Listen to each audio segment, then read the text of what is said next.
happening with that, what the connection between reality TV and colorism. I have a book called The Brown Paper Bag Boys and the Colorism Experiment that's about to drop. It's a male perspective of colorism through the eyes of two brothers.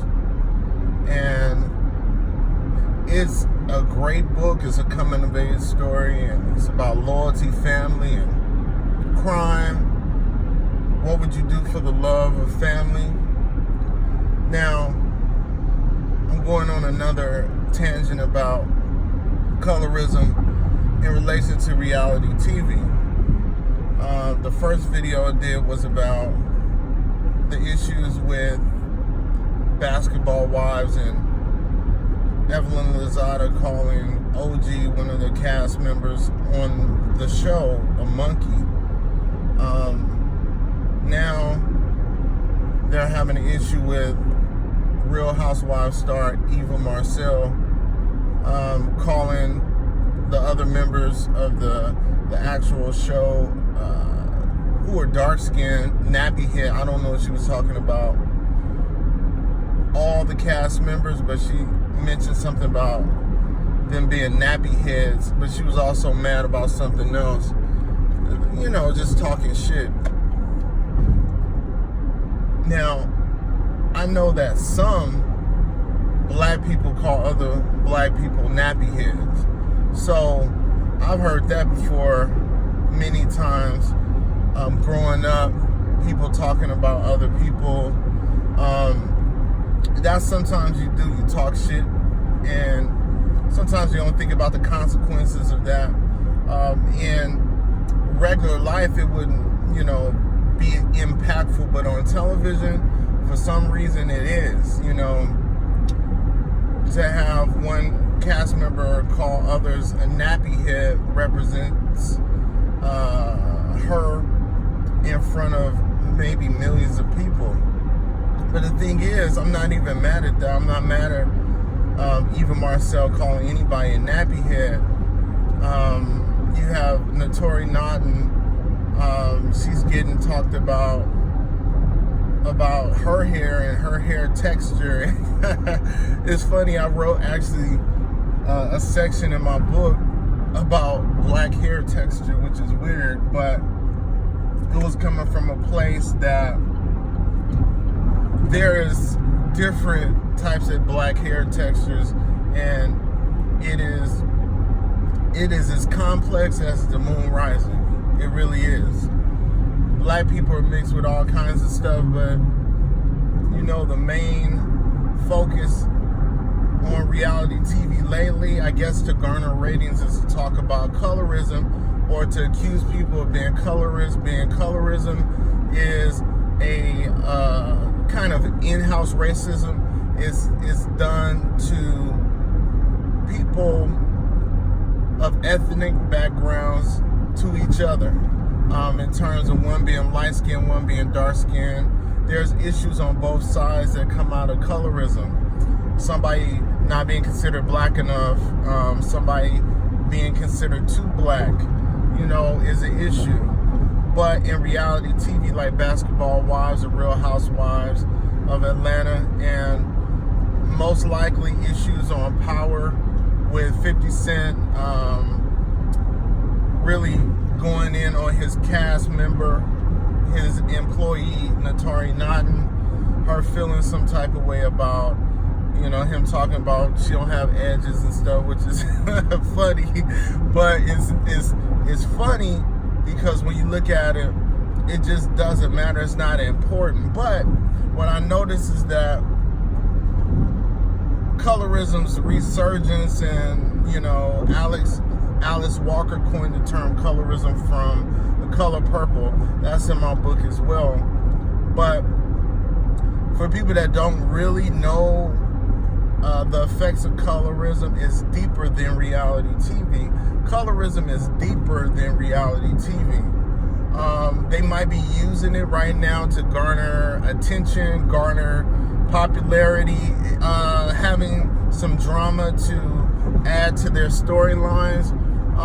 Some of them might not care as much as they're shouting about so-and-so's colorism, talking about dark-skinned people, talking about people are monkeys and this and that. There's causes on both sides that lead people to talk shit. At the end of the day, it's talking shit.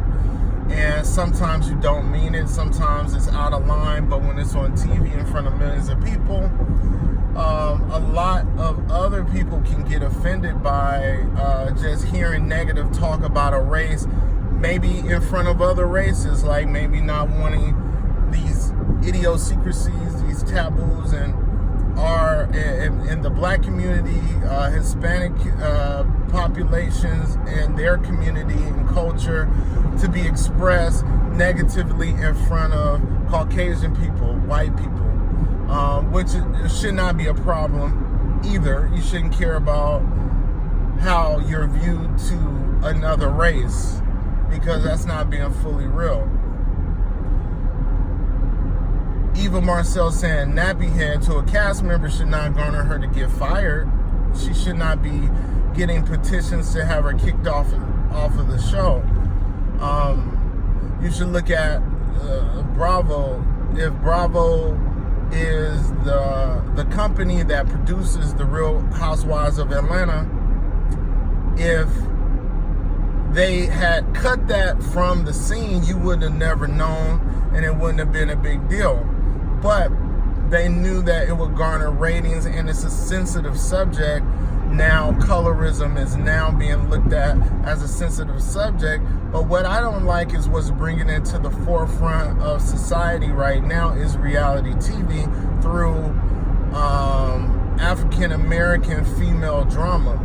That's the problem I'm having with it, because it's a bigger conversation. It's not shallow as, oh, you nappy-headed, oh, you have no edges, oh, you're too dark-skinned, oh, you're too light-skinned. It is deeper than that. It's a psychological preference. It's a treatment. It's if I go into a location, you might not care that I'm black, but you might care that I'm lighter skinned. You might care that I'm darker skinned. You might have a preference for either or. You might feel safer because I'm lighter skinned, or vice versa. You might feel threatened because I'm darker skinned, or vice versa. Usually it's the darker skin treatment that gets the worst, just to keep it real.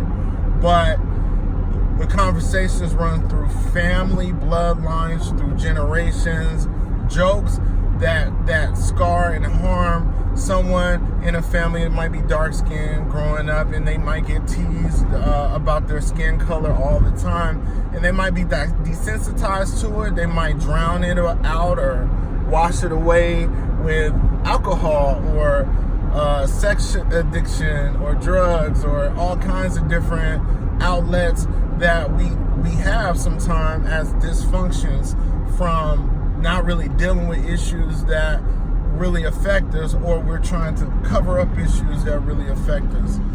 Reality TV versus colorism versus reality TV is watering the subject matter overall down, watering colorism down by making a big deal or making a big spotlight on something shallow, as someone saying nappy head. I mean, I'm sure Eva had her nappy head moments. She does have a thinner or finer strand of hair, but it's still issues that she has to deal with, you know. But colorism is bigger than somebody's edges. It's bigger than someone being called a monkey.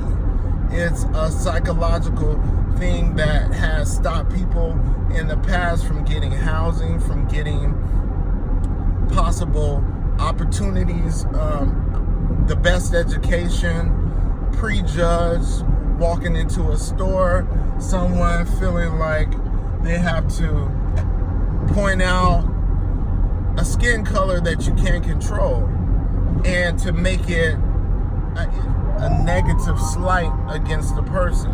Sorry about that.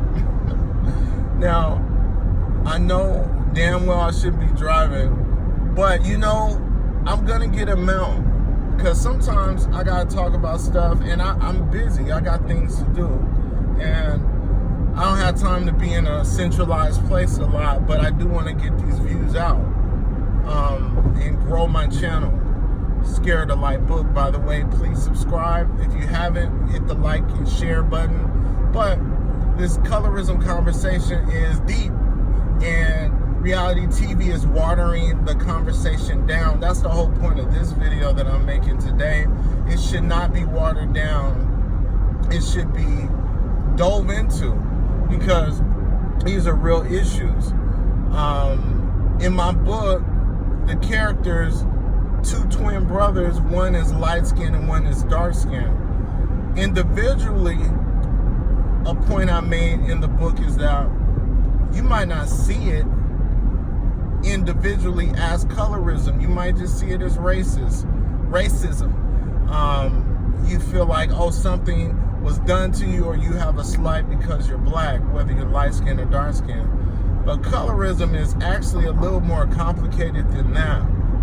It's acceptance, it's perception, it's how people perceive you, negative or good. You might get pluses because you're dark skinned, minuses because you're light skinned, or vice versa. And I keep saying or vice versa because we leave out that it is two sides to the coin of colorism. You might feel like one is worse, being on the darker skin side, but there's things that happen that might make it worse for the light skin side of town. You know what I'm saying? Reality TV is really washing this topic down and giving people as a whole, or in general, a perception that it is just shallow behavior. Oh, she talked about me, she said this and that about me, she doesn't like me, she is a hater because I'm light-skinned, got good hair. Oh, she's mad because she's not considered black enough like me. I'm black and you wish you were black. Things like that is silly and childish, but it creates reality TV for what it is, the drama, and what people view those things for. They don't view them for political correctness, deepness. They view it for the drama and the mess of it, and for entertainment value, you can do that, that's fine. But inserting bigger topics, inserting colorism into a conversation, you got to be damn well sure it is colorism and real, but they're throwing it around loosely. It's like a term that's being considered loosely, like a little light tap. Eva saying nappy head is a light tap, like a light jab. But you can't say Eva doesn't like dark-skinned people. She dated and has kids with dark-skinned guys, more than the lightest-skinned guy that she could possibly find, who she's married to now, which is nothing wrong with that. People are people. You like who you like, you love who you love. But when it comes to colorism being inserted to stop jobs, stop money for opportunities, unless you said directly that I don't rock with somebody dark skinned, I don't rock with somebody light skinned, just because of that only. Not like Martin Luther King said, the content of my character, you know, it's ridiculous. But I have a lot to say about it. I have a lot more to say about it, because my book, The Brown Paper Bag Boys and the Colorism Experiment, you're gonna love, you're gonna enjoy. It will be a movie. I don't know who's gonna produce it, but it will be a movie.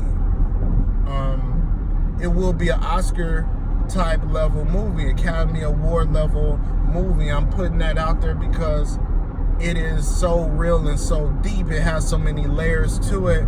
That's why I feel like I'm a good expert on talking about this subject, because it took me 2 years to write this book, but it was based off of just my whole life seeing it. I have a big family. I have people from the darkest to the dark to the lightest to the light, and I heard the jokes, and I heard jokes in school, either on both sides, about dark-skinned and light-skinned people. And it's silly at the end of the day. So you let me know what you think about colorism versus reality TV. Is reality TV watering down the real conversation of colorism and what colorism is and what it means to society as a whole, and how it doesn't only affect black people, it affects Hispanics. There's darker skinned Hispanics, Afro-Latinos versus gringo or more white looking Hispanics from different countries, and different people around the world, you know, have experienced colorism. They might not even call it that, but it's definitely preferences towards that. You let me know what you think. Follow my social media handles at the bottom of this video. Sorry I made a driving video, but you know what? I got to get these words out because my channel is growing. I thank you for my new subscribers, and I will keep on bringing the content. And I should have kept doing it. I started doing YouTube 10 years ago. I would have had like 1 million subscribers by now. But I'm starting over basically and giving it more juice with more content, more conversation pieces where we can talk about an interaction. I want the engagement, and topics like this is things that we need to talk about. And I also need to promote because I work a lot and I need to expose my creative talent to the world in some kind of way. All right, so let me know anything I'm missing. I can't wait for your comments on this one. Talk to you later. Peace. Oh, this is Darrell. I can't wait for your comments later. I'll talk to you later. Peace.